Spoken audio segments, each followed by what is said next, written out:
இது பிரிட்டிஷ் உளவாளியின் ஒப்புதல் வாக்குமூலம். ஆலிவர் ஹெம்பர் எழுதியிருக்காரு. இவனே உளவாளி. இது 18ஆம் நூற்றாண்டுல எப்படியெல்லாம் நாங்க வளச்சுரண்டலை செய்வதற்கு எப்படியெல்லாம் நாங்க வேலை செஞ்சோங்கிறோம். இவன் ஒரு கிறித்தவன். அரபு நாடுகளுக்குள்ள வரும்போது இஸ்லாமிய கோட்பாடுகளுக்குள்ள ஆழ்ந்த நம்பிக்கை வச்சிருக்க மக்களை சிதைக்க முடியல. உடனே இஸ்லாமியரா மாறிடுறான். அவன் நோக்கம் ஒண்ணுமே இல்ல, அதிகாரத்தை குழப்பி சிதைச்சு கைப்பற்றி அங்க இருக்கிற வளங்களை கொள்ளையடிப்பதுதான் அவங்களோட நோக்கம். இது நீங்க பாக்குறீங்க பொருளாதார அடியாரின் வாக்கு ஜான் பெர்கின் எழுதுனது. இது ரகசிய வரலாறு.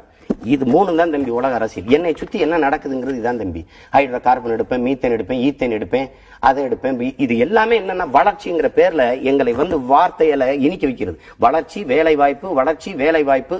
இதை சொல்லி சொல்லியே என் வளங்களை கொள்ளையடிச்சு பிச்சைக்கார நாடாக்குதான் தம்பி எங்களுக்கு இவன் வேலை. இப்ப நீங்க பாத்தீங்கன்னா 1960களில் சோமாலியா சொர்க்கமா இருக்கு தம்பி. பச்சை பசையில் என்று எழில் அவ்வளவு ஒரு அழகான நாடு. எப்படி இன்னைக்கு மனிதனை திங்கிற ஒரு